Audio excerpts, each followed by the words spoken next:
सीतारामचन्द्राभ्यां नमः। श्रीमद्वाल्मीकि रामायण बालकांड 29वां सर्ग।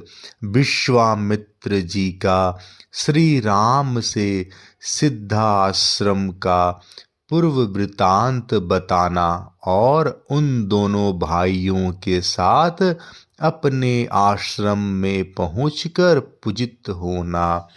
अपरिमित प्रभावशाली भगवान श्री राम का वचन सुनकर महातेजस्वी विश्वामित्र ने उनके प्रश्न का उत्तर देना आरंभ किया। महाबाहु श्री राम पूर्व काल में यहाँ देव वंदित भगवान विष्णु ने बहुत वर्षों एवं 100 युगों तक तपस्या के लिए निवास किया था। उन्होंने यहाँ बहुत बड़ी तपस्या की थी। यह स्थान महात्मा वामन का वामन अवतार धारण करने को उद्धत हुए श्री विष्णु का अवतार ग्रहण से पूर्व आश्रम था। इसकी सिद्धाश्रम के नाम से प्रसिद्धि थी, क्योंकि यहाँ महातपस्वी विष्णु को सिद्धि प्राप्त हुई थी। जब वे तपस्या करते थे उस समय विरोचन कुमार राजा बलि ने इंद्र और मरुदगणों सहित समस्त देवताओं को पराजित करके उनका राज अपने अधिकार में कर लिया था। वे तीनों लोकों में विख्यात हो गए थे। उन महाबली महान असुर राज ने एक यज्ञ का आयोजन किया। उधर बलि यज्ञ में लगे हुए थे, इधर अग्नि आदि देवता स्वयं इस आश्रम में पधार कर भगवान विष्णु से बोले, सर्वव्यापी परमेश्वर विरोचन कुमार बलि एक उत्तम यज्ञ का अनुष्ठान कर रहे हैं। उनका वह यज्ञ संबंधी नियम पूर्ण होने से पहले ही हमें अपना कार्य सिद्ध कर लेना चाहिए।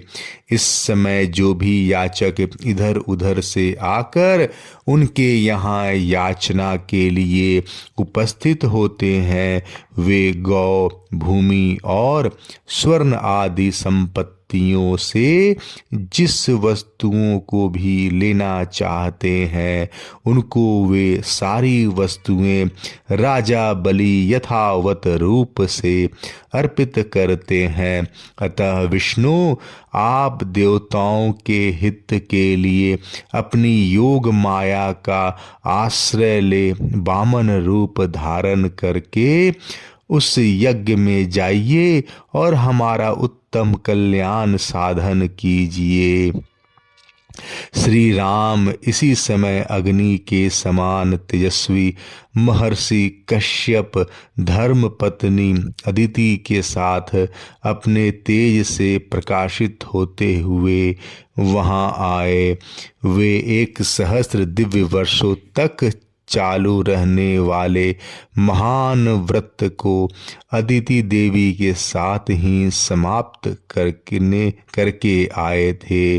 उन्होंने वरदायक भगवान मधुसूदन की इस प्रकार स्तुति की, भगवान आप तपोमय हैं, तपस्या के राशि हैं। तप आपका स्वरूप है, आप ज्ञान स्वरूप हैं। मैं भली भांति तपस्या करके उसके प्रभाव से आप पुरुषोत्तम का दर्शन कर रहा हूँ। प्रभु, मैं इस सारे जगत को आपके शरीर में स्थित देखता हूँ। आप अनादि हैं। देश, काल और वस्तु की सीमा से परे होने के कारण आपका इदमित धन रूप से निर्देश नहीं किया जा सकता। मैं आपकी शरण में आया हूँ। कश्यप जी के सारे पाप धुल गए थे।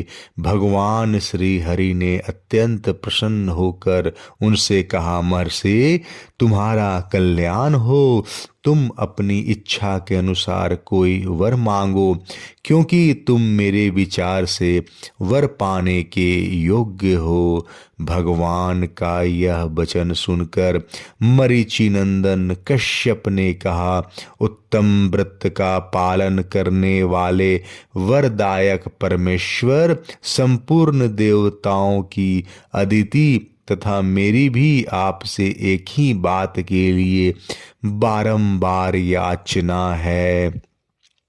आप अत्यंत प्रसन्न होकर मुझे वह एक ही वर प्रदान करें। भगवान निष्पाप नारायण देव, आप मेरे और अदिति के पुत्र हो जाएं। असुर सुदन, आप इंद्र के छोटे भाई हों और शोक से पीड़ित हुए इन देवताओं की सहायता करें। देवेश्वर भगवान, आपकी कृपा से यह स्थान सिद्धाश्रम के नाम से विख्यात होगा।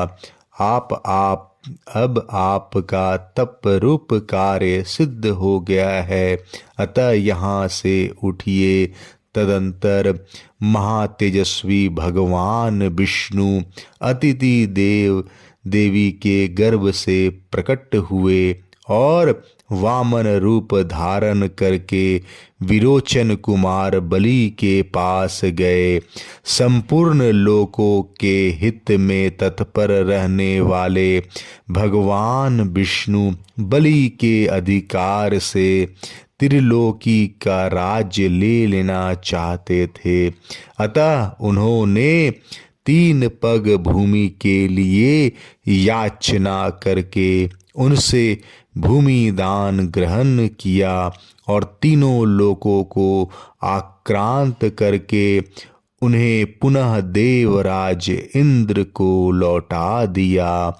महातेजस्वी श्री हरि ने अपनी शक्ति से बलि का निग्रह करके त्रिलोकी को पुनः इंद्र के अधीन कर दिया। उन्हीं भगवान ने पूर्व काल में यहाँ निवास किया था, इसलिए यह आश्रम सब प्रकार के श्रम दुख शोक का नाश करने वाला है। उन्हीं भगवान वामन में भक्ति होने के कारण मैं भी इस स्थान को अपने उपयोग में लाता हूँ। इसी आश्रम पर मेरे यज्ञ में विघ्न डालने वाले राक्षस आते हैं। पुरुषसी, यही तुम्हें उन दुराचारियों का वध करना है। श्री राम, अब हम लोग उस परम उत्तम सिद्धाश्रम में पहुंच रहे हैं। तात, वह आश्रम जैसे मेरा है वैसे ही तुम्हारा भी है। ऐसा कहकर महामुनि ने बड़े प्रेम से श्री राम और लक्ष्मण के हाथ पकड़ लिए और उन दोनों के साथ आश्रम में प्रवेश किया। उस समय पूर्णवसु नामक 2 नक्षत्रों के बीच में स्थित तुषार रहित चंद्रमा की भांति उनकी शोभा हुई। विश्वामित्र जी को आया देख सिद्धाश्रम में रहने वाले सभी तपस्वी उछलते कूदते हुए सहसा उनके पास आए और सबने मिलकर उन बुद्धिमान विश्वामित्र की यथोचित पूजा की। इसी प्रकार उन्होंने उन दोनों राजकुमारों का भी अतिथि सत्कार किया। 2 घड़ी तक विश्राम करने के बाद रघुकुल को आनंद देने वाले शत्रुदमन राजकुमार श्री राम और लक्ष्मण हाथ जोड़कर मुनिवर विश्वामित्र से बोले, मुनि श्रेष्ठ, आप आज ही यज्ञ की दीक्षा ग्रहण करें, आपका कल्याण हो। यह सिद्धाश्रम वास्तव में यथा नाम तथा गुण सिद्ध हो और राक्षसों के वध के विषय में आपकी कही हुई बात सच्ची हो।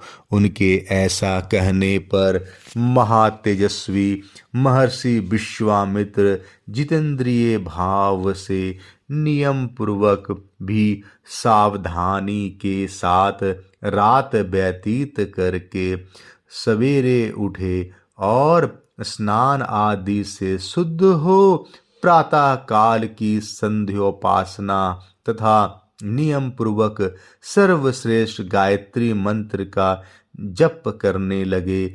जप पूरा होने पर उन्होंने अग्निहोत्र करके बैठे हुए विश्वामित्र के चरणों में वंदना की। 29वां सर्ग समाप्त।